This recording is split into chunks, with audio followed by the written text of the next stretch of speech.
आधी आपल्याकडे फक्त 2-3च ऑप्शन्स असायचे. सायन्स घ्यायचं, इंजिनिअरिंग किंवा मेडिकल फील्डमध्ये जायचं. तेच एक 2-3 ऑप्शन्स. नाहीच तर मग बँकांच्या नोकरीसाठी कॉमर्स. बहुतांश असंच होतं ना, की मुलं ही सायन्सकडेच पहिला ऑप्शन, कारण आय थिंक करेक्ट. अगदी इंजिनिअरिंग करेक्ट. आणि मेडिकल फील्डमध्ये जायचं तोच आपल्याकडे एक ऑप्शन तो असतो. पद्धतच आहे ती विचार पद्धत आहे. करण्याची, की हो. खूप छान पर्सेंटेज पडले तर सायन्सला जा. अगदी कमी पडले तरी लोकं प्रतिष्ठेसाठी सायन्सला जातच जातात. असतात. हो. त्याच्यापेक्षा ॲव्हरेज कमी पडले तर कॉमर्सला जा आणि अगदीच कमी असतील तर आर्ट्सला जा. सो हे आय डोंट नो कोणी सुरुवात केली याची. कॉमर्समध्ये म्हणजे अकाउंट्समध्ये मॅथ्समधल्या फक्त 5 गोष्टी लागतात. ॲडिशन, सबट्रॅक्शन, मल्टिप्लिकेशन, डिव्हिजन आणि पर्सेंटेज. पण त्यालासुद्धा मी कॉमन सेन्स म्हणतो. ते मॅथ्स नाही. मॅथेमॅटिक्सचा आणि कॉमर्सचा डायरेक्टली काहीही संबंध नाही. बिझनेस सोडून अजून कुठला करिअर ऑप्शन कॉमर्सच्या मुलांसाठी? कॉमर्समध्ये ही 5 रत्न आहेत मेन. सी-ए, सी-एस, सी-एम-ए ज्याला पूर्वी सी-डब्ल्यू-ए म्हणायचे. बी-बी-ए म्हणजे आय-पी-मॅट नावाची खूप मोठी परीक्षा आहे आणि एल-एल-बी. या जनरेशनचं ॲक्च्युली एक आउटलुक चेंज झाला ना त्यांचा, की त्यांना इन्व्हेस्टमेंट हे खूप लवकर कळायला लागलं दॅन द अर्लियर जनरेशन. की मुलांना ना पहिल्यांदा ते ल्युक्रेटिव्ह दिसायला लागतं, की आई शपथ मी ह्याच्यात गेलो तर इतका पैसा आहे, इतका पैसा आहे. मला पाहिजे ते घेता येईल. माझ्या इच्छा पूर्ण करता येतील. माझी ड्रीम्स, मिलियनेअर वगैरे अशी जी असतात ना, त्यांनी जनरली ही सुरुवात होते. AI आर्टिफिशियल इंटेलिजन्स जे आता दॅट्स द फ्युचर. करेक्ट. बरोबर. ह्याच्यामध्ये फायनान्स आणि कॉमर्सशी रिलेटेड जे जॉब रोल्स आहेत त्याच्यावर कसा इफेक्ट होतोय? बदलत्या काळाप्रमाणे जी व्यक्ती ही स्वतःला अडॅप्ट करत जाईल ती लाँग टर्म टिकेल. म्हणजे ए-आय मला नाही ए-आय करायचं, आमचं काम चालतं विदाऊट ए-आय वगैरे असं म्हणून आता चालणार नाही. सर, पुढच्या 10 वर्षात कॉमर्सच्या स्टुडंट्सचा डिमांड कसा असणार आहे?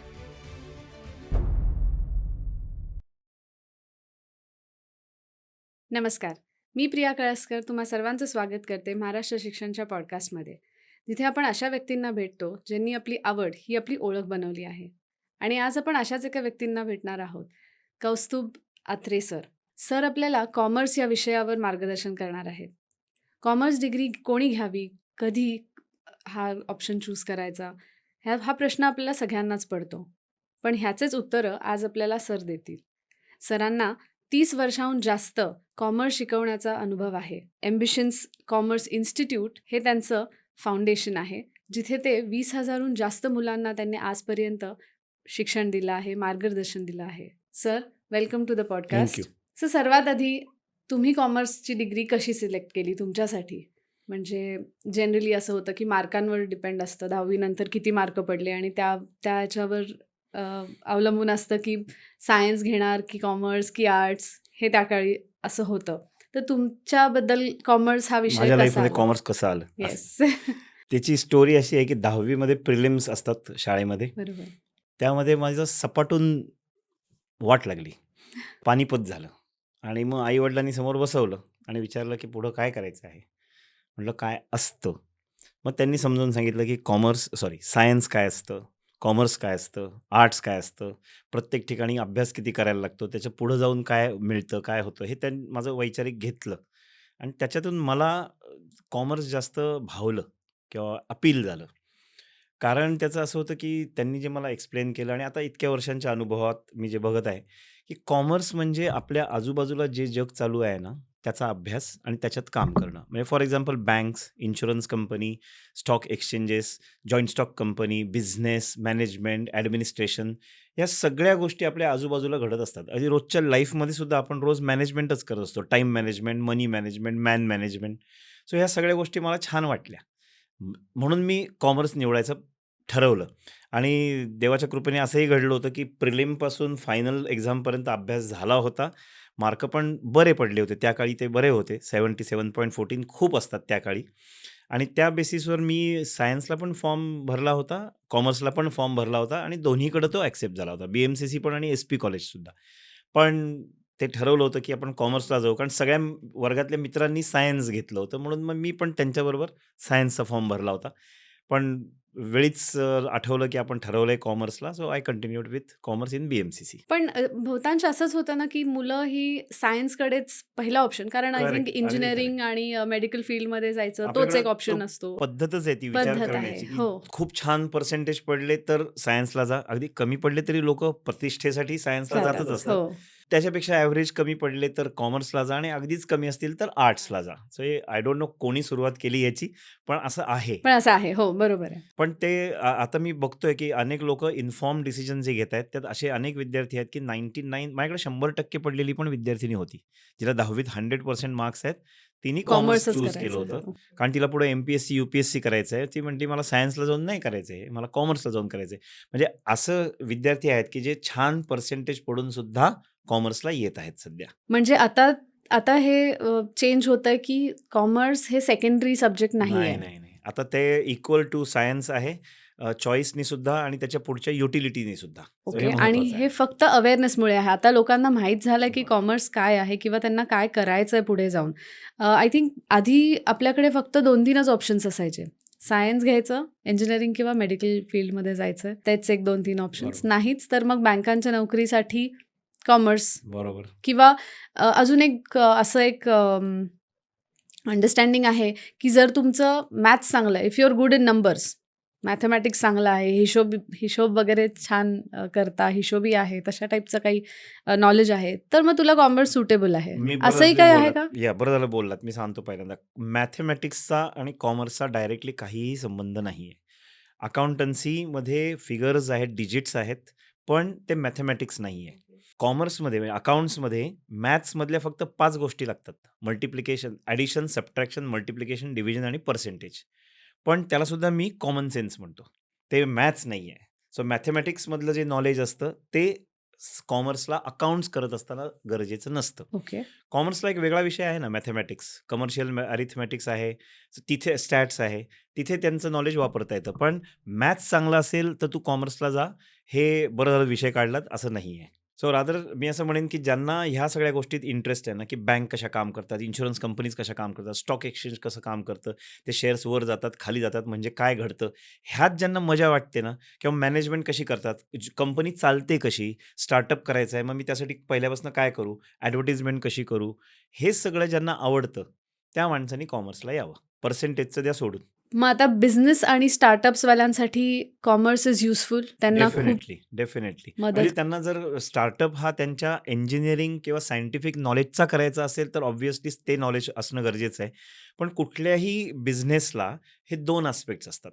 एक प्रोडक्शन जर असेल त्यांचं, तर conversion of raw material in finish product करण्यासाठी त्यांना टेक्निकल नॉलेज, इंजिनिअरिंग नॉलेज लागतंच. बरोबर. पण हे सगळं लोकांपर्यंत पोहोचवण्यासाठी कॉमर्सची गरज असते. म्हणजे अगदी सिंपल एक्झाम्पल घेऊयात. एक ऑथर आहे. त्या ऑथरला खूप अगदी छान ऑथर आहे. हुशार ऑथर आहे, लोकांना आवडणारा ऑथर आहे. त्याला पुस्तक लिहिणं माहिती आहे, पण त्याला मार्केटिंग माहीत नाही. व्हेअर ॲज एक पब्लिशिंग हाऊस आहे, ज्यांना सगळं मार्केटिंग माहिती आहे, पण त्यांना पुस्तक लिहिणं येत नाही. सो ह्या दोघांनी एकत्र येऊन काम केलं, की इट इज वंडर. तसंच बिझनेसचं आहे, की त्याला तिथं सायंटिफिक नॉलेज, इंजिनिअरिंगचं नॉलेज पण पाहिजे आणि ते लोकांपर्यंत पोहोचवण्यासाठी कॉमर्सचं नॉलेज पण पाहिजे. सो ह्या both go hand in hand. So startup जर करायचं असेल, टिपिकल जर प्रोडक्शन टाईपचं असेल, तर त्यांना त्यांचं नॉलेज पाहिजेच टेक्निकल, प्लस कॉमर्सचं नॉलेज असणं गरजेचं आहे. ओके. बिझनेस सोडून अजून कुठला करियर ऑप्शन कॉमर्सच्या मुलांसाठी ओपन असतो? ओके. आपण करिअरबद्दलच डायरेक्ट आता विषयाला हात घालूयात मग. सो आम्ही म्हणतो, की कॉमर्समध्ये ही 5 रत्न आहेत मेन. सी-ए, सी-एस, सी-एम-ए ज्याला पूर्वी सी-डब्ल्यू-ए म्हणायचे. बी-बी-ए म्हणजे आय-पी-मॅट नावाची खूप मोठी परीक्षा आहे आणि एल-एल-बी.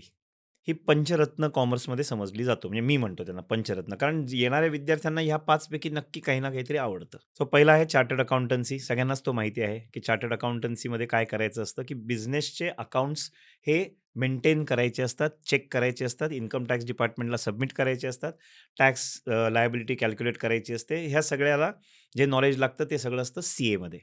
त्यामुळे याच्यामध्ये अकाउंटन्सी, ऑडिट, टॅक्सेशन हे मेन सब्जेक्ट्स आहेत. त्यानंतर दुसरा येतो कंपनी सेक्रेटरी. कंपनी सेक्रेटरीमध्ये ह्या पहिल्या 3चं नॉलेज तर लागतंच, प्लस त्यामध्ये लॉ जास्त आहे. Company law. सो माझी कंपनी काम करत असताना लीगल फ्रेमवर्कच्या बाहेर जाणार नाही. काही फ्रॉड माझ्याकडनं घडणार नाही. इल्लीगल काम होणार नाही माझ्या कंपनीकडनं, हे बघण्याचं काम ह्या व्यक्तीचं असतं. तो labour law, economic laws, company law ह्यातला स्पेशलिस्ट असतो. हा आहे कंपनी सेक्रेटरी. ह्याच्यामध्ये मॅथ्स कुठेही येत नाही. सी ए करत असताना मॅथ्स येतं. मी आता तेच विचारणार होते. या म्हणजेच हळू-हळू मला असं कळतंय, की कॉमर्स म्हणजेच अकाउंटिंग नाही. नाही, कॉमर्स म्हणजेच मॅथ्स नाही. मॅथ्स नाही. कॉमर्स म्हणजे अकाउंटिंग अकाउंटिंग एक आहे. पार्ट असू शकतो, पण करेक्ट, करेक्ट. सगळीकडेच आपण ते सब्जेक्ट्सवर ॲप्लिकेबल येऊच, नसतं. कॉमर्सच्या सब्जेक्टवर येऊ आपण. सो हे पहिलं आहे सी-ए, दुसरं आहे सी-एस, तिसरं आहे CMA, cost and management accounting. त्याला पूर्वी कॉस्ट अँड वर्क्स अकाउंटिंग म्हणायचे, तेच ही डिग्री आहे. याच्यामध्ये पहिले सांगितलेले सब्जेक्ट तर आहेतच, प्लस कॉस्टिंग नावाचा सब्जेक्ट अजून डेप्थमध्ये शिकायला लागतो. कारण या माणसाचं काम असतं, की मी जे तयार करतोय, फॉर एक्झाम्पल हा मग तयार करतो, तर याला लागणारं मटेरियल काय आहे, त्याला लागणारं लेबर किती आहे, त्याला लागणारे हे ओव्हरहेड्स खर्च काय आहेत, हे काम करण्याचं, हे डिसिजन घेण्याचं काम त्या कॉस्ट अकाउंटंटचं आहे. सो त्याला कॉस्टिंग माहीत असणं गरजेचं आहे. पण अकाउंट्स, मॅथ्स हे माहीत असणं पण गरजेचं आहे. सो हे झालं तिसरा प्रोफेशन, तिसरं रत्न. या तिघांचंही चांगलं काय आहे, तर तिघंही कुठल्यातरी कंपनीत काम करू शकतात किंवा स्वतःचं ऑफिस मांडू शकतात. जनरली असंच आहे, की माझ्या घरामध्ये जर पहिल्यापासून माझे आजी-आजोबा व आई-वडील हे ह्याच सी-ए प्रोफेशनमध्ये आहेत, तर मी सुद्धा त्यांना जॉइन होतो. सो मी डे 1 पासनं प्रोफेशनमध्येच उतरतो.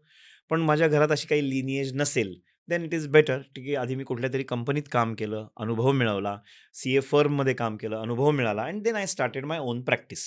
हे होऊ शकतं. या तिन्हीच्या बाबतीत हे होऊ शकतं. सी-ए, सी-एस आणि सी-एम-ए. पुढचं रत्न मी म्हटलं बी-बी-ए. सो बी-बी-ए म्हणजे 2 प्रकारचे बी-बी-ए. एक आय-पी मॅट नावाचं आहे, integrated programme of management aptitude test. जसे देशामध्ये आय-आय-टी कॉलेजेस आहेत मोठी, तशीच कॉमर्समध्ये आय-आय-एम कॉलेजेस आहेत. ओके. आणि ह्या आय-आय-एमनी पूर्वी ते फक्त पोस्ट ग्रॅज्युएशनसाठी काम करायचे. आता त्यांनी विचार केला असेल, की कॅच देम यंग. जेवढे generation is getting wiser and wiser day by day. मग त्यांना जेवढं शक्य आहे तेवढं लवकर आपण घेतलं तर अजून ग्रूम करता येईल. म्हणून त्यांनी 12वीच्या नंतर हे कोर्सेस करायला सुरुवात केली. सो 3 वर्षाचा बी-बी-ए प्लस 2 वर्षाचा एम-बी-ए असा तो इंटिग्रेटेड मॅनेजमेंटचा कोर्स आहे. आणि मग हे आय-आय-एम इंदौर, आय-आय-एम रोहतक, बोधगया, जम्मू अशा आय-आय-एमच्या मोठ्या-मोठ्या संस्थांमध्ये हे प्रोग्राम्स चालवले जातात. म्हणजे करिक्युलम चालवला जातो. हे एक बी-बी-ए आहे. आणि दुसरं जे आहे ते आपलं लोकल लेव्हलला, की पुण्यात एक सी-ई-टी होते, कॉमन एंट्रन्स टेस्ट, आणि त्याच्यामधनं पुण्यातल्या कॉलेजेसच्या ॲडमिशन्स होतात. होतात. सो हे एक बी-बी-ए म्हणून रत्न आहे. पण आय-पी मॅट जर द्यायची असेल तर त्याला क्रीम ऑफ द क्रीम, पूर्ण देशातनं सगळे हुशार लोकं तिथे येत असतात किंवा काम करणारी लोकं येत असतात आणि मग त्यांच्याशी कॉम्पिटिशन करायला लागते. सो त्यासाठी विद्यार्थी 11वी पासूनच ह्या तयारीला सुरुवात करतात. 11वीच्या साधारण पहिली टर्म झाली, पहिली टर्म एंड एक्झाम दिवाळी, की ठरवायचं असतं, की तोपर्यंत आपलं ठरतं, की मला कुठलं करियर करायचं आहे and then start it.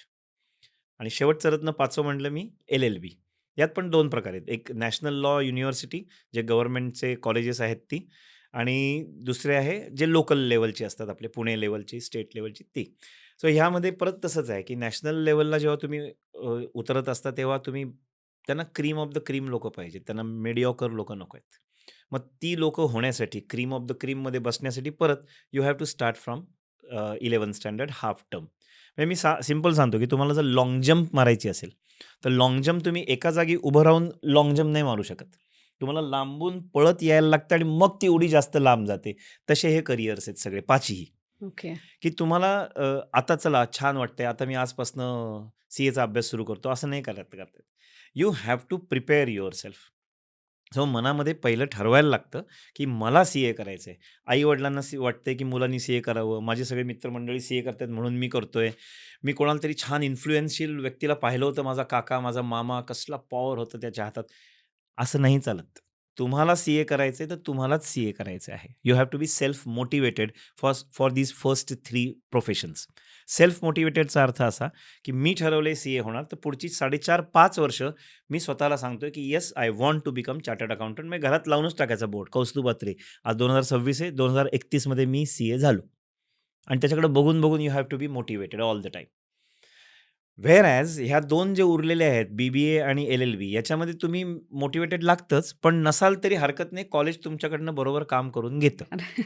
Attendance is compulsory. 85% attendance आहे. तुम्हाला ग्रुप सबमिशन्स असतात, प्रेझेंटेशन्स असतात, त्याला मार्क्स असतात. त्यामुळे काही ना काही झालं तरी तुम्हाला कॉलेजला जायलाच लागतं आणि मग टीचर्स तुमच्याकडनं ते करून घेतात. म्हणून मी हा फरक म्हणलो, की पहिल्या 3 ह्याच्यामध्ये कॉलेजेस नसतात. लोकांना क्लास जॉइन करायचा असतो आणि मग त्यातनं सी-ए, सी-एस आणि सी-एम-एच्या परीक्षा असतात. व्हेअर ॲज बी-बी-ए आणि एल-एल-बी याची कॉलेजेस आहेत आणि कॉलेजमधले मित्रमंडळी पण बरोबर असतात, टीचर्स पण असतात, सगळ्यांच्या बरोबरीने होऊन होऊन जातं. जातं. बरोबर. पण हे विषय कसे निवडावे? म्हणजे आता 10वीची परीक्षा संपत आली आहे किंवा झाली आहे समजा. तर आता त्यांनी हा निर्णय कसा घ्यावा किंवा ह्यातलं बेस्ट. कुठलं निवडायचं कसं? त्यांनी चूज हां. करायचं? म्हणजे मला कुठलं सुटेबल आहे किंवा मी काय करू शकतो ह्यातलं? हे कसं कसं ठरवतात? यासाठी 2 क्रायटेरिया आहेत. एक ॲप्टिट्यूड टेस्ट आजकाल सगळे पालक आपल्या विद्यार्थ्यांची, मुलांची करत असतात आणि स्कूल्ससुद्धा प्रमोट करतात, की तुम्ही ॲप्टिट्यूड टेस्ट करा आणि त्याच्यातून तुम्हाला कळतंच, की तुमचं इन्क्लिनेशन कुठे आहे. बरोबर. ही एक शक्यता आहे. खरं पाहायला गेलं तर ते मी माझ्या मुलींची पण केली होती आणि तो रिझल्ट सांगायच्या आधी मी आणि बायकोनी माहिती होतं की डिस्कस काय? पण केलं होतं, की हिचं काय येईल आणि हिचं काय येईल, दोघींचं काय येईल, हे आम्ही बोललो होतो. कारण आपण लहानपणापासून मुलांना बघतोय ना, आई-वडील, तेव्हा त्यांना माहीत असतं, की आपलं पोरगं कशात चांगलं आहे, कशात नाही आहे. सो त्या बरोबर रिझल्ट तो येतोच. म्हणजे असं अफलातून काहीतरी ॲप्टिट्यूड टेस्टवाले नाही सांगत, की तुम्ही रॉकेट सायन्स करा वगैरे, असं येत नाही कधी. ते बरोबर तुमच्या मुलाचे जे गुण असतात ते त्यात दिसतातच. त्याच्यावरूनच. सो ही एक पद्धत आहे. ॲप्टिट्यूड टेस्ट करून ठरवा, की तुम्हाला कुठल्या साइडला जायचं आहे. आणि दुसरं, नाही केली ॲप्टिट्यूड टेस्ट किंवा केली ॲप्टिट्यूड टेस्ट आणि त्यांनी सांगितलं, की तुम्ही कॉमर्समधले सीए करू शकता किंवा सीएमए करू शकता किंवा एसीसीए म्हणून एक नवीन कोर्स आहे तो करू शकता. तर त्यातले सुद्धा मी कुठलं करू? तर त्यासाठी मी सजेस्ट करतो, की तुम्ही 10वीतनं 11वीत येताना हा डिसिजन घेऊच नका. तुम्ही कॉमर्सचे सब्जेक्ट शिकायला सुरुवात करा. Now we come to those subjects. ते कॉमर्सचे सब्जेक्ट शिकत असताना तुम्हाला लक्षात येईल, की माझं आवडीचा सब्जेक्ट कुठला आहे? माझं तो इन्क्लिनेशन कुठे आहे? इंटरेस्ट डेव्हलप कसा होतो? इंटरेस्ट कुठल्या करेक्ट. ह्याच्यात कुठल्या होतं? ह्याच्यात आहे? राइट. आणि अकॉर्डिंगली यू डिसाईड. मग हे सब्जेक्ट कुठले आहेत? तर अगदी सिंपल. पहिलं इंग्लिश आहे कंपल्सरी सगळ्यांनाच. एक सेकंड लँग्वेज आहे मराठी, हिंदी, संस्कृत, फ्रेंच किंवा जर्मन. त्यानंतर येतं मग accounts, economics, organisation of commerce. हे 5 सब्जेक्ट झाले आणि 6वा जो असतो तो एस-पी सेक्रेटरियल प्रॅक्टिस किंवा मॅथ्स. त्या ओ-सी-एम सब्जेक्टलाच सी-बी-एस-ई, आय-सी-एस-सीमध्ये बिझनेस स्टडीज किंवा कॉमर्स असं नाव आहे. सो हे सगळे असे सब्जेक्ट्स असतात. त्यातले accounts, economics, OCM organisation of commerce and management हे कॉमर्सचे आत्मा आहेत, सोल आहेत. म्हणजे एखाद्या कॉमर्सच्या स्टुडंटला हे 3 सब्जेक्ट आवडायला पाहिजेत. मग एकदा मी गमतीने माझी मुलगी कॉमर्सला तिला म्हटलं, "तुला कॉमर्सचे कुठले सब्जेक्ट आवडतात?" "मला आहे ना इंग्लिश आवडतं, मला हिंदी आवडतं आणि मला मॅथ्स आवडतं." म्हटलं, "कॉमर्सचं काय?" "हां, सॉर्ट ऑफ आवडतं." पण म्हणजे that is not the criteria. Right. तुम्हाला कॉमर्सचे सब्जेक्ट आवडायला पाहिजेत. तर तुम्हाला त्यात करियर करायचं आहे पुढे. मग तिथं ठरायला लागतं, की मी यापैकी कुठे झुकाव माझा जास्त आहे आणि हे पहिली युनिट टेस्ट होऊन जाते. टर्म एंड एक्झाम जेव्हा होते दिवाळीची, तेव्हा तुमचा डिसिजन पक्का व्हायला पाहिजे. आणि तोपर्यंत मी असं म्हणतो, की 11वीची कॉलेजची हवा पण खाऊन झालेली असते. Now come back to normal, come come down back to to the reality. Come down to reality. कारण असं आहे विद्यार्थ्यांना मी नेहमी सांगतो, की तोंडातनं शब्द निघाला आणि मिळालं, हे फक्त घरात होतं. बाहेर नाही होत. सो बाहेर तुम्हाला स्वतःला प्रूव्ह करायलाच लागतं. सो मग का शिकायचं? कारण आजकालचे सगळे विद्यार्थी इतके वेल ऑफ फॅमिलीतले आहेत, अनेक बघतो मी, की त्यांना सगळंच आहे अवेलेबल. मग कशासाठी शिकायचं? तर स्वतःची आयडेंटिटी क्रिएट करण्यासाठी शिकायचं आहे. आणि दुसरं असं आहे, की तसं पाहायला गेलं तर 10वीच्या मुलाला घरात कोणी विचारत नाही. "तुझं मत काय रे? मला हो. इन्व्हेस्ट करायचेत काही, काय म्हणतोस तू?" असं कोणी विचारत नाही. म्हणजे थोडक्यात तुमच्या मताला काही व्हॅल्यूच नाही आहे. ती कधी होईल? When you take education. So तुम्ही स्वतःला प्रूव्ह करायला लागाल, की मी ही परीक्षा दिली, छान मार्क पडले. मी ही परीक्षा दिली, छान मार्क पडले. असं करत-करत जेव्हा तुम्ही पुढे जाल, तेव्हा तुम्हाला घरातले पण मानायला लागतील, की "अरे, आपल्या पोरात काहीतरी कॅलिबर दिसतंय." मग बाहेरचेही मानायला लागतील. So you prove yourself. त्यासाठी शिक्षण घ्यायचं. ह्या सगळ्यामधून बँकिंग आणि फायनान्स सेक्टरमध्ये करियर कसं आहे फार कॉमर्सशी चांगलं आहे. रिलेटेड? म्हणजे मगाशी मी 5 रत्न जी सांगितली त्याच्या हो. व्यतिरिक्त आता इतर काय-काय असू शकतात तेही एकदा मी बोलतो आणि then I will come to this banking. ज्या विद्यार्थ्यांचं असं असतं, की नाही बाबा मला या 5 मध्ये रस नाहीये. मग अशी लोकं हॉटेल मॅनेजमेंट, डिझायनिंग, त्यानंतर मास कम्युनिकेशन हं. या साइडला जाऊ शकतात. सो मग काही लोकं विचारतात, की डिझायनिंग जर करायचंय तर मग कॉमर्स घेऊन का करायचं? मास कॉम करायचंय तर कॉमर्स घेऊन का? आर्ट्स घेऊन पण करता येईलच नाही. तर माझं सजेशन असं आहे, की डिझायनिंग, मास कॉम किंवा हॉटेल मॅनेजमेंट केल्यानंतर पुढे ह्या लोकांचं असं होतंच. प्रत्येकाचं आजकाल असतं, की माझं स्वतःचं पाहिजे. I don't want to work under anybody. So मग माझं स्वतःचं जर काही सुरू करायचं असेल, तर त्यासाठी ज्या सगळ्या प्रोसेसमधून जायला लागतं, बँक्स, इन्शुरन्स, कॉन्ट्रॅक्ट्स, डील्स हे सगळं कॉमर्स आहे. राइट. मग जर कॉमर्सलाच तुम्ही पहिल्यापासून असाल, तर ह्या गोष्टी तुम्हाला नवीन वाटत नाहीत. हो, त्याबद्दल तुमच्याकडे बेस आहे, तुमच्याकडे करेक्ट. नॉलेज आहे तर. करेक्ट. म्हणजे नवीन नाही वाटायला लागत, की अरे बापरे! आता मी हे काय ऐकतोय? बापरे! कॉन्ट्रॅक्ट करायचं, मग मला ते लुबाडलं तर वगैरे अशी भीती नाही वाटत लोकांना. किंवा बँकेचे साधे मेसेज आला तरी भीती वाटायला लागते. Your account is debited, your account is credited. बापरे! हे काय असतं? साध्या-साध्या गोष्टी आहेत या. तर हे पुढं नॉलेज अजून वास्ट आहे कॉमर्सचं. ते मिळेल ऑलरेडी जर येत असेल 11वी-12वी पासून, तर तुमचे प्रोफेशन करताना मजा येते. सो आर्ट्सला जाऊन सुद्धा करता येतात ह्या गोष्टी, पण आर्ट्सला जाऊन केलं की मग पुढे कुठेतरी अडतं. तर त्यासाठी हे कंपल्सरी आहे. Now coming to banking. बँकमध्ये जायचं असेल तर त्याच्या 3 पद्धती आहेत. एक म्हणजे बँक स्वतःच्याच एंट्रन्स परीक्षा घेते. सो जेव्हा बी-कॉम करत असतात विद्यार्थी, तेव्हा बी-कॉम करत असताना सायमल्टेनियसली या बँकेच्या परीक्षा सुरुवात होते. ही एक पहिलं. दुसरं बँक अशा पण परीक्षा घेते, की आता ऑलरेडी तुम्ही बँकेत काम करत आहात, तुमच्या प्रमोशनसाठी पुढची परीक्षा. सो जे ऑलरेडी बँकमध्ये आहेत त्यांच्यासाठी ही एक दुसरी अपॉर्च्युनिटी मिळते. आणि तिसरं ज्या प्रायव्हेट बँक्स असतात, तिथं generally chartered accountant, CFA, certified financial analyst असे होऊन मग लोकं तिथे जॉइन करतात. सो हे 3 पद्धतीने बँक्समध्ये जाता येतं. म्हणजे कॉमर्स करियर करूनच बँकमध्ये एंट्री मिळू शकते. आणि बँकिंग अँड फायनान्स जे आत्ताचे जे कंपनीज आहेत, बँकिंग अँड फायनान्शियल ऑर्गनायझेशन्स, बरोबर. बँक्स नाही, हो, फायनान्शियल ऑर्गनायझेशन. Financial organisations. इथे तिथे सुद्धा पण कॉमर्स. करेक्ट. इथेही कॉमर्सच लागतं. स्पेशली एम-बी-ए फायनान्स लोकं लागतात. हं. CA, CFA, certified financial analyst. Certified financial analyst हा जरा स्पेशलायझेशनचा कोर्स आहे, की जी लोकं ऑलरेडी एम-बी-ए फायनान्स झालेली असतात आणि सी-ए झालेले आहेत. आता मला फायनान्समध्येच स्पेशलायझेशन करायचं आहे. ती लोकं जनरली सी-एफ-ए नावाचा कोर्स करून पुढे जातात आणि मग ते पुढे इन्व्हेस्टमेंट बँकिंग ह्या क्षेत्रामध्ये ते जातात आणि कॉमर्सचंच आहे. हे सगळं कॉमर्सच आहे.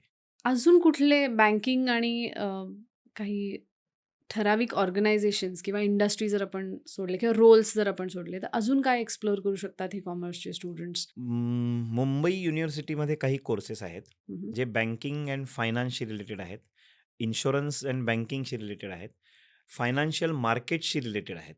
सो मुंबई युनिव्हर्सिटीच्या करिक्युलममध्ये हे कोर्सेस येतात. म्हणजे कोणाला जर स्टॉक एक्सचेंजमध्ये नंतर जायची इच्छा असेल, तर त्यांनी पहिल्यापासून शिक्षणच तसं घेतलं, तर अजूनच चांगलं होईल. स्टॉक एक्सचेंजच्या स्वतःच्या परीक्षा असतात.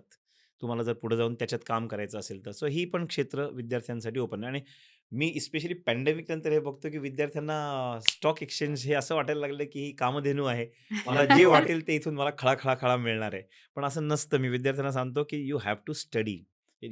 विथआऊट स्टडी तुम्ही जर स्टॉक एक्सचेंजमध्ये गेलात, तर डायरेक्ट दॅट इज त्याच्यात. गॅम्बल. राइट. सो तुम्ही स्टडी करून गेलात, तर नो प्रॉब्लेम. पण तुम्ही कोणतरी सांगतंय, कोणतं मी त्याच्यासारखं फॉलो करतो त्याला म्हणून किंवा कोणी इन्फ्लुएन्सर्स असतात जे सांगतात, असं करून नाही चालत. यू हॅव टू स्टडी आणि स्वतःचं इन्फॉर्म्ड डिसिजन घेऊन मग पुढे जायला लागतं. पण ह्या जनरेशनचं ॲक्चुअली एक आउटलुक चेंज झाला ना त्यांचा, की अ, त्यांना इन्व्हेस्टमेंट हे खूप लवकर कळायला लागलं than the earlier generation. True. Stock मार्केटचं त्यांना एक्सपोजर मिळालं. पॅन्डेमिकमध्ये जसं तुम्ही म्हणाले, की बऱ्याच जणांनी हे ट्राय केलं, investing in stock markets, mutual funds आणि रिटर्न्स दिसत असतील, काही लॉसेस असतील, बरोबर. काही प्रॉफिट्स असतील, गेन्स. पण हे आता मुलांना कळायला लागलंय आणि तसंच ते करियर सिलेक्ट करतायत असं तुम्हाला बरोबर. जाणवतंय का, करेक्ट की आहे. Then they are getting attracted towards अगदी कॉमर्स खरं अँड आहे. Learning more about finance? बरोबर आहे, की मुलांना ना पहिल्यांदा ते ल्युक्रेटिव्ह दिसायला लागतं, की आई शपथ! मी ह्याच्यात गेलो तर इतका पैसा आहे, इतका पैसा आहे. मला पाहिजे ते घेता येईल. माझ्या इच्छा पूर्ण करता येतील. माझी ड्रीम्स, मिलियनेअर वगैरे अशी जी असतात ना, त्यांनी जनरली ही सुरुवात होते. आणि विच इज ट्रू, की मुलांना आजकाल इन्व्हेस्टमेंटचं खूप लवकर नॉलेज आलंय. आधीच्या जनरेशनपेक्षा कळायला आहे. कारण त्याचं सिंपल आहे ना, की generation is getting wiser and वायझर जसं मी मगाशी म्हटलं, तसं प्रत्येक जनरेशनसुद्धा आपल्या आई-वडिलांपेक्षा सुखवस्तू आहे. बरोबर. सो त्याच्यामुळे विद्यार्थ्यांना घरामध्ये ही चर्चा ऐकायला मिळतीये, बघायला मिळतीये, की मी इथे इन्व्हेस्ट करतोय, मी तिथे इन्व्हेस्ट करतोय. बाबा आणि आई स्टॉक एक्सचेंजबद्दल चर्चा पण करताना दिसतायत. त्या पोर्टलवर बसलेले पण दिसतायत. झिरोदावा किंवा अजून कुठलं ग्रो असेल, त्याच्यावर बसलेले पण दिसतायत. म्हणजे हे काहीतरी आहे. So I can follow this. मग त्याच्यावर चर्चा होऊन मुलं पण आजकाल वाचून, पेपर वाचून सुद्धा डिसिजन्स काही देतात आई-वडिलांना, की सजेशन्स देतात. असं पण आहे. हे पण मी काही घरांमध्ये पाहिलेलं आहे. सो विद्यार्थी पण अवेअर झालेले आहेत. फक्त माझं सजेशन आहे, की शिक्षण घेऊन स्टॉक एक्सचेंजच्या नादाला लागा. Otherwise it's a trouble. पण ह्या सगळ्या जॉब अपॉर्च्युनिटीजबद्दल आपण बोललो. हं. मोठ्या कंपनीजमध्ये म्हणजे जसं Google झालं किंवा Amazon झालं. ह्या कंपनीजमध्ये कॉमर्स करून पुढे जाणारी जी मगाशी आपण करियर जसं ऑप्शन्स म्हणलं, आहेत. की बिझनेस करायचा झाला, की त्याला 2 बाजू आहेत, 2 आस्पेक्ट आहेत. जसं Google, Amazon म्हणलात, तर Googleचं मेन आहे त्यांचे सॉफ्टवेअर्स असं धरू आपण. तर सॉफ्टवेअर्स पण ती सॉफ्टवेअर्स लोकांपर्यंत पोहोचण्यासाठी त्यांना मार्केटिंग लागेल, ॲडव्हर्टायझिंग लागेल, सोशल मीडिया लागेल. सो हे सगळी कामं जी आहेत, ही कॉमर्स, फायनान्स लागेल. हे सगळं कॉमर्स फील्ड आहे. त्यामुळे त्या कंपनीजमध्ये सुद्धा स्कोप आहे. आणि मी सध्या बघत आहे, की इंडियन Google कंपनीमध्ये पण लोकं वर्क फ्रॉम होम करून सुद्धा त्या कंपनीत काम करतातच आहेत. सो तसे पण अपॉर्च्युनिटीज आहेत. आणि एआय, हो. आर्टिफिशियल इंटेलिजन्स जे आता दॅट्स द फ्युचर, करेक्ट. बरोबर? ह्याच्यामध्ये फायनान्स आणि कॉमर्सशी रिलेटेड जे जॉब रोल्स आहेत, त्याच्यावर कसा इफेक्ट होतोय किंवा जॉब अपॉर्च्युनिटीज आता कशी असतील? पहिलं मी काय सांगू ऑप्शन्स इच्छितो, आहेत? की एआय इज अनअव्हॉइडेबल. एआय तर सगळ्यांना आता शिकणं गरजेचंच आहे. पहिल्यांदा असं बघूयात आपण, की पूर्वीचं कसं होतं, की एखाद्या ऑफिसमध्ये एक माणूस आहे जो अकाउंटिंग हाताने करत आहे. मग किंवा काही काम हाताने करत आहे. मग थोड्या दिवसांनी टाइपरायटर्स आले. सो ह्या माणसाने त्या टाइपरायटरचं नॉलेज अक्वायर केलं आणि आता टायपिंग करत-करत तो त्याची कामं कंप्लीट करतो. थोड्या दिवसांनी त्याच टेबलवर कॉम्प्युटर्स आले. टाइपरायटर बाजूला गेले. ह्याच माणसाने ते कॉम्प्युटरचं पण नॉलेज घेतलं आणि he is working in the same organisation किंवा न्यू ऑर्गनायझेशन. राइट. म्हणजे बदलत्या काळाप्रमाणे जी व्यक्ती ही स्वतःला अडॅप्ट करत जाईल, ती लाँग टर्म टिकेल. म्हणजे एआय मला नाही एआय करायचं, आमचं काम चालतं विदाऊट एआय वगैरे असं म्हणून आता चालणार नाही. हे एक महत्त्वाचं पहिलं आहे. दुसरं मला सांगायचं आहे, की एआयमुळे लोकांच्या नोकऱ्या जातील असं मला वाटत नाही. कारण एआय हे पूर्ण प्रोफेशनच चालवेल असं होणार नाही. एआय हे प्रोफेशनमधली जी रिपिटेटिव्ह बोर्डम आणणारी कामं आहेत ना, ती पटापट करण्याची गोष्ट आहे, टूल्स आहेत. सो त्यासाठी एआयची मदत प्रत्येक प्रोफेशनमध्ये घ्यायलाच लागेल. म्हणजे ॲडव्हर्टायझिंग क्षेत्रात आहे, अकाउंटिंगमध्ये आहे, फायनान्समध्ये आहे, म्युझिकमध्ये आहे, रेकॉर्डिंगमध्ये आहे, फोटोग्राफीमध्ये आहे. सगळीकडे एआयची टूल्स आहेत. म्हणजे आजकाल जाहिराती आपण बघतोच ना, की तुम्ही एक पटापट गोष्टी संपवू शकता एआय आणि उरलेला वेळ तुम्ही तुमच्या थिंकिंगसाठी, रीडिंगसाठी किंवा चॅटिंगसाठी प्रोडक्टिव्हिटी वाढवतंय. Correct, correct. त्यासाठी वापरू शकता. त्यामुळे एआयमुळे लोकांच्या नोकऱ्या जाणार आहेत असं मला वाटत नाही. पण जी रिपिटेटिव्ह कामं आहेत, ती पटकन व्हायला मदत होईल. जी लोकं मात्र स्वतःला अडॅप्ट करणार नाहीत, त्यांना मात्र फटका बसेल नक्की. म्हणजे जे पूर्वी लोकं चालत जायचे. मग चालता-चालता लक्षात आलं, की अरे बैलगाडी, टांगा ह्यानी पण जाता येतं. मग त्याच तिथं मोटारी आल्या. सो जसं आपण स्वतःला अपग्रेड करत जातो, तसंच आहे हे. नॉलेजसुद्धा अपग्रेड करायलाच लागणार आहे.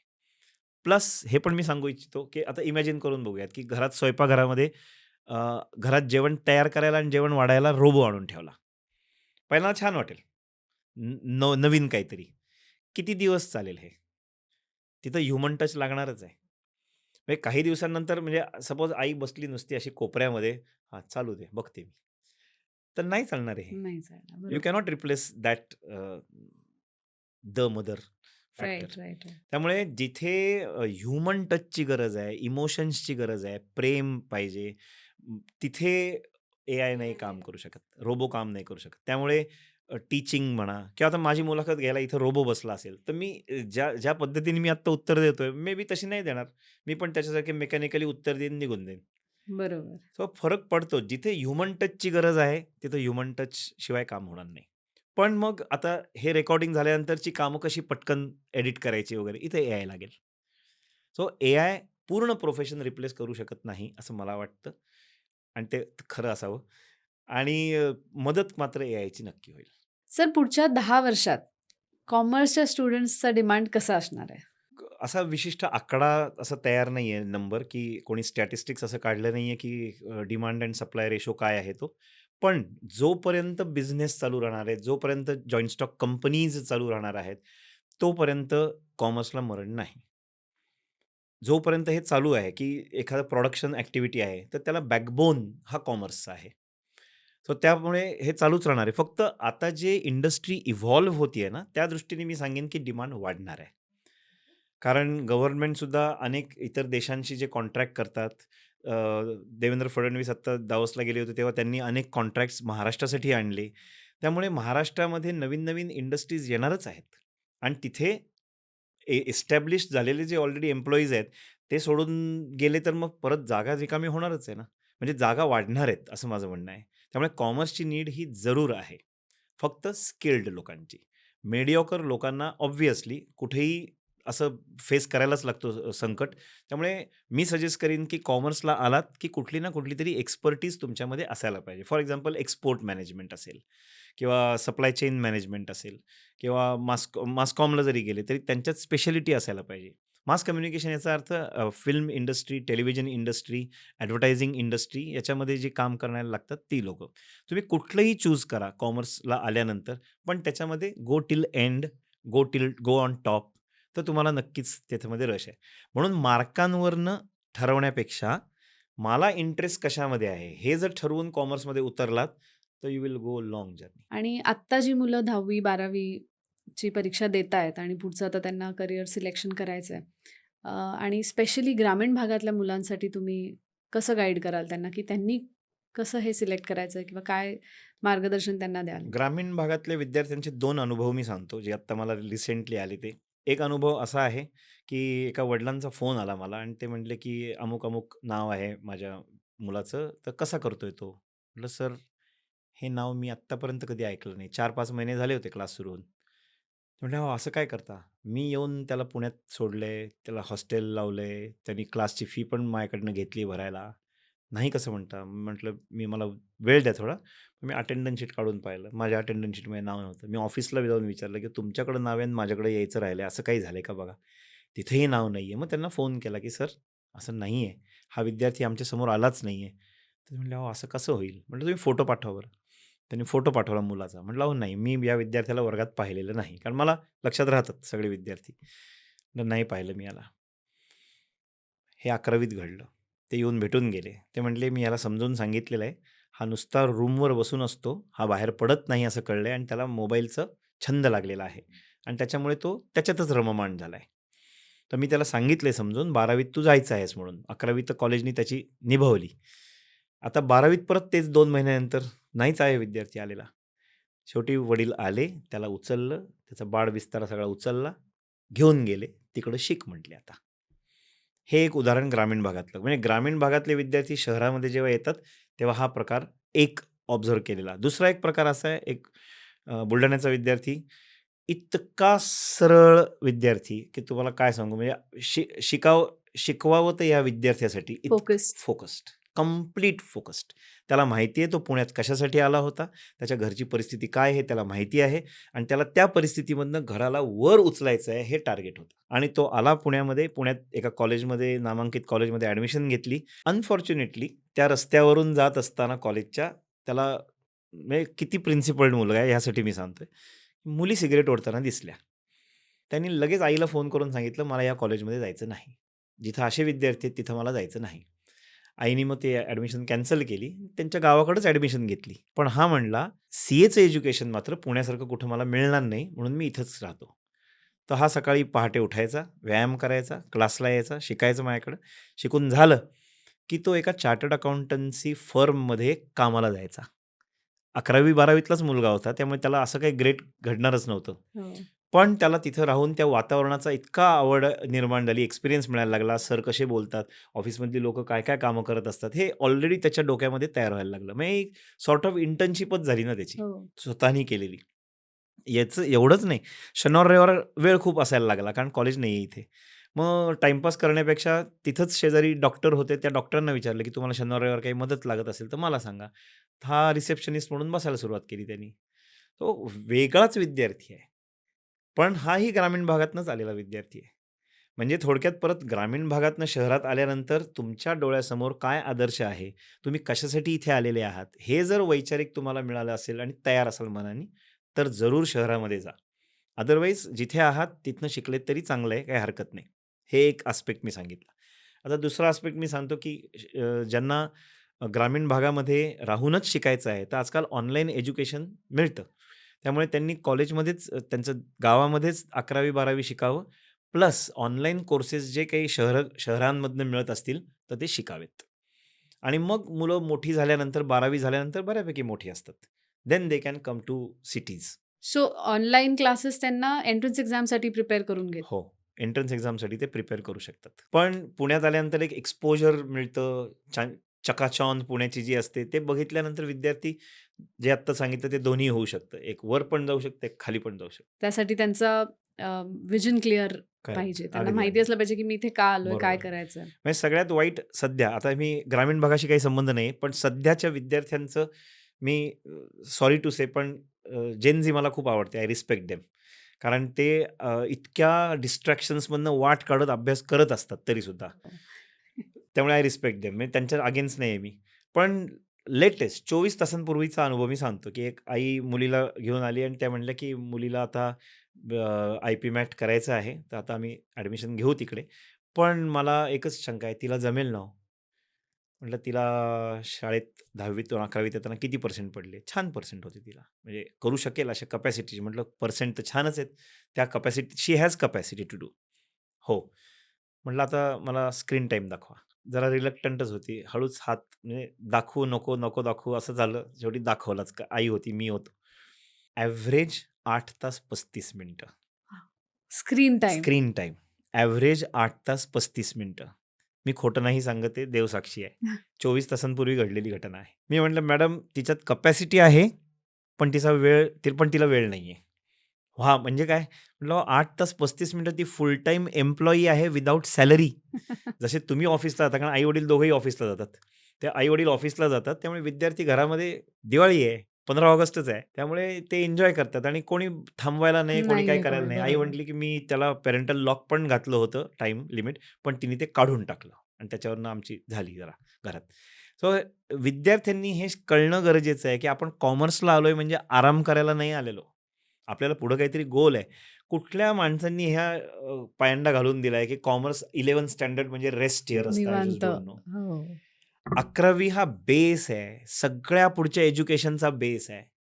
तुम्ही 11वीचं नॉलेज जर काढून टाकलं आणि डायरेक्ट सी-एस करायला लागलं ना, नाही जमणार आहे मुलांना. इम्पॉसिबल. डायरेक्ट वरचा मजला कसा बांधणार तुम्ही? खाली फाउंडेशन तयार पाहिजे त्याचं. हे विद्यार्थ्यांना कळणं खूप गरजेचं आहे. तुमच्या पॉडकास्ट थ्रू सगळ्या लोकांपर्यंत हे पोहोचलं तर फार बरं होईल, की त्या स्क्रीन टाईमच्या आहारी जाऊ नका. 2 तास, 2.5 तास मोर दॅन इनफ. 4-4 तास Instaवर बघण्यासारखं काय असतं? म्हणजे मलाही आवडेल नुसतं असं बघत बसायला, पण डोकं दुखतं त्याच्यात 20-25 मिनिटानंतर सुद्धा. सो विद्यार्थ्यांनी हे कुठेतरी स्वतःवर लिमिट घालणं गरजेचं आहे. कारण 30 वर्षाचे झाल्यानंतर there is no rewind and play. तेव्हा रिअलाईज व्हायला लागेल, की माझ्याबरोबरचे सगळे सरसर पुढे गेले, नोकरी लागली, लग्न झाली, छान चाललंय सगळं. मी तिथंच. There is no rewind and play. So ह्यासाठी विद्यार्थ्यांनी हे जाणणं खूप गरजेचं आहे. वेदर रुरल ऑर अर्बन सगळ्यांसाठी आहे. म्हणजे आता जी मुलं 10वी आणि 12वी ची परीक्षा देऊन उद्या कॉलेजेसमध्ये ॲडमिशन घेणार आहे. आय थिंक आत्ताच त्यांनी त्यांचा माइंडसेट असा केला पाहिजे, की सिन्सिअरली मला हे करियर करायचंय अगदी आणि त्या खरं आहे. हिशोबाने त्यांनी ते स्टार्ट केलं पाहिजे. ट्रू. विचएव्हर स्ट्रीम, सायन्स घ्या, कॉमर्स घ्या आणि कॉमर्ससाठी तर तुम्ही आता एवढे छान आम्हाला सांगितलं, की एक्झॅक्टली काय आहे कॉमर्स आणि it is not a secondary subject. Not at हे ऑल. तर एकदम क्लिअर झालेलं आहे, की त्याच्यामध्ये किती ऑप्शन्स आहेत आणि का ते गरजेचं आहे. इंडस्ट्रीची पार्टनरशिप आहे. Engineering, science and commerce. तर इंडस्ट्री चालेल. राईट. सो आय थिंक खूप छान गप्पा झाल्या. मी स्वतः सायन्स स्टुडंट आहे आणि कॉमर्सबद्दल मी तितकीच ब्लँक होते आणि जसं मी स्टार्ट पण केलं तुमच्याशी जेव्हा बोलायला लागले तेव्हा मी स्टार्ट केलं, की ही एक कॉमन थॉट होता त्यावेळेससुद्धा, बरोबर. की मार्क्सवर डिपेंड करतं कुठला स्ट्रीम घ्यायची आहे, सायन्स, कॉमर्स, आर्ट्स किंवा आपल्या मुलाची केपेबिलिटी किंवा किती शिकवायचं आहे त्याच्यावर डिपेंड करते कुठल्या स्ट्रीममध्ये जायचं. पण ॲक्च्युअली तसं नाही आहे. नाही. किती नीडफुल आहे understanding commerce as a subject आणि मोर दॅन दॅट आपल्या मुलाची काय कपॅसिटी किंवा केपेबिलिटी किंवा इंटरेस्ट आहे हे जाणून घेणं जास्त ट्रू. इम्पॉर्टंट इंटरेस्ट आहे. जास्त महत्त्वाचं आहे. येस. मी एक कुठलाही तुमच्या विषय घेतला पॉडकास्टची तरी. मदत घेऊन एक विषय अजून शुअर. मांडू इच्छितो. एक असं पण आहे सध्या, की आई-वडील दोघंही सायन्सचे असतात, इंजिनिअरिंग बॅकग्राऊंडचे असतात. त्यामुळे त्यांना असं वाटतं, की माझ्याकडे समोर येऊन बसतात आणि म्हणतात, "सर आम्ही दोघंही सायन्सचे होतो, पण हा तर कॉमर्सला जायचं म्हणतो." म्हटलं, "हो, मुलगा बिघडला तुमचा." अहो म्हटलं, असं नाही म्हणत आहे मी." असं म्हणतात आई-वडिलांना लक्षात येतं आपण काय बोलतोय. म्हटलं, "अहो कॉमर्स वाईट नाही आहे, कॉमर्स चांगलं आहे." तर हे एक भूमिका असते. दुसरे हे माझ्यासमोर आले म्हणून. काही लोकं तर समोर येतच नाहीत ऑब्व्हियसली. त्यांचं सायन्स ठरतं. आपण दोघं सायन्स आहे. मुलाला पण सायन्सच सायन्सलाच करायचं. घालूयात. कारण बरोबर. ते कसे माहितीचे सब्जेक्ट आहेत. Chemistry, biology, physics, maths, English पहिल्यापासून ऐकत आलेलेच सब्जेक्ट्स आहेत. ओळखीचे आहेत. कॉमर्स म्हणजे सगळेच नवीन. हं. पण माझं म्हणणं असं आहे, की फिजिक्स, केमिस्ट्री, बायोलॉजी पण कधीतरी नवीन होतच ना. मग आता तर मुलं जास्त मॅच्युअर्ड आहेत. मग ते करू शकतात कॉमर्स. हा एक पॉइंट आहे. दुसरं एवढंही डिस्कशन नाही होत. ते डायरेक्ट सायन्सलाच घालून मोकळे होतात. आणि मग आता 11वी जशी संपत आली आहे ना, तेव्हा विद्यार्थी आमच्याकडे यायला सुरुवात होते, की मला घरातनं फोर्सफुली घातलं होतं. आता मला कॉमर्सला शिफ्ट व्हायचं आहे. 11वी नंतर काही विद्यार्थी येतात, काही 12वी नंतर येतात, की 12वी केलं मी सायन्स पण आता मला आता नाही नाही करायचं. करायचं कंटिन्यू. काही लोकं पूर्ण ग्रॅज्युएट झाल्यानंतर MBAला शिफ्ट होतात. म्हणजे हे इन्क्लिनेशन चालूच राहतं. तर माझं असं सजेशन आहे आई-वडिलांना, रिक्वेस्ट आहे, की विद्यार्थ्यांना जर पहिल्यापासूनच कॉमर्सला जायचं असेल, तर पहिल्यापासूनच त्याला कॉमर्सला घाला. ते काय म्हणतात, "तू कॉमर्सला गेला आणि नंतर सायन्सला यायचं झालं, तर तसे वाट नाही नाही करता आपल्याकडे. येत. हो. पण तू सायन्सला जा, मग तिकडनं कॉमर्सला जायला अलाउड आहे. म्हणून आपण असं करूयात." मग तो पण 1 वर्ष ट्रायल होऊन जाईल, की तुला करेक्ट. पण सायन्स त्याच्यामध्ये आवडते. काय होतं मॅम, की मुलांचा कॉन्फिडन्स इतका लूज होतो ते जेव्हा कॉमर्सला येतात तेव्हा. तेव्हा त्यांना खूप हाल होतात त्यांचे, की माझे सगळे मित्र छान आहेत, वर्गात सगळे उत्तरं देत आहेत. मला ना धड सायन्सचं येतंय, मला धड कॉमर्स येत नाही. मग आम्ही काय करतो त्याच्यावर थोडेसे आम्ही संस्कार करतो कॉमर्सचे पहिल्यांदा, की अकाउंट्स, इकॉनॉमिक्स आणि OCM हे आत्मा मी सांगितलं हो, होतं. 3 हे सब्जेक्ट. 3 सब्जेक्ट त्यांच्याकडनं करून घ्यायला लागतात. ओके. आणि त्यांनी एक पाळायला लागतं, की ते येतात ते डायरेक्ट असं ठरवूनच येतात, की आपल्याला सायन्स नाही जमलं, आता आपण दाखवूनच देऊ. इथं CAलाच ॲडमिशन घेऊ डायरेक्ट. तसं नसतं. आधी तुम्हाला बेस तयार करायला लागतो. बेस तयार झाला, की मग तुम्ही CA करा, CS करा, काहीही करा. पण तो वेळ स्वतःला द्या. सायन्सवरनं आलो, डायरेक्ट कॉमर्सला आलो आणि डायरेक्ट CAला ॲडमिशन घेतली असं करू नका. सो हे मी मुद्दाम सांगू इच्छितो. आणि जे नंतर कॉमर्सला येणारच आहेत, मग पहिल्यापासूनच कॉमर्सला या. छान बेस तयार होईल अँड स्टुडंट्स विल एन्जॉय. हां. आय एम शुअर आपल्या व्ह्युअर्सला आज खूप गाईडन्स मिळाला ह्याच्यातून, की आता त्यांनी 10वी-12वी जे करतायत, ज्यांचे पेरेंट्ससुद्धा आपल्याला बघतायत, त्यांना नक्कीच हे याच्यामधून भरपूर क्लिअर झालं असेल, की कॉमर्स किंवा कुठलीही स्ट्रीम कशी निवडायची आणि त्यातल्या त्यात कॉमर्सबद्दल तुम्ही इतकं छान सांगितलं, करिअर ऑप्शन सांगितले कसे असतात. हे नक्कीच त्यांना हेल्प करेल आणि थँक सो मच वेलकम. आल्याबद्दल. Thank you. मला खूप आनंद वाटला, की मला मुलांपर्यंत पोहोचता आलं. स्पेशली माझी खूप अशी इच्छा असते, की 9वी-10वीतल्या मुलांपर्यंत पोहोचावं. पण हं. मी नाही पोहोचू शकत. पण तुमच्या पॉडकास्ट थ्रू लोकांपर्यंत पोहोचता आलं तर फारच बरं होईल, की आत्ताच त्यांना सांगावसं वाटतं, की आत्ताच काय कष्ट करता? करा. हं. कारण कॉलेज जे ॲडमिशन जे असतात त्या मार्कांवर ठरतात आणि त्या दिवशी जेव्हा कॉलेजेस अलॉट होतात, त्या दिवशी असा दुखवटा असतो वर्गामध्ये सगळ्यांना. कारण सगळ्यांना पाहिजे ते कॉलेज मिळालेलं मिळत नसतं. सगळ्यांना एकच बरोबर. कॉलेज पाहिजे असतं मोठं. सगळ्यांना कसं मिळू शकेल? त्यामुळे ते दुःखी चेहऱ्याने असे बसतात आणि मायूस होऊन जातात बिचारे. सो ते होऊ नये म्हणून आत्तापासून आत्तापासूनच तयारी काम करा. करा. बरोबर. बट छान वाटलं तुमच्याशी गप्पा मारून. मलाही खूप आनंद झाला. नॉलेज मिळालं आणि कॉमर्स या सब्जेक्टबद्दल एक जो काय म्हणतो कॉमर्स या सब्जेक्टशी काही अननोन फॅक्ट्स, गैरसमजुती काही गैरसमज, असतील. अननोन फॅक्ट्स जे होते तेही पुढे आले. So thank so much. Welcome. Thank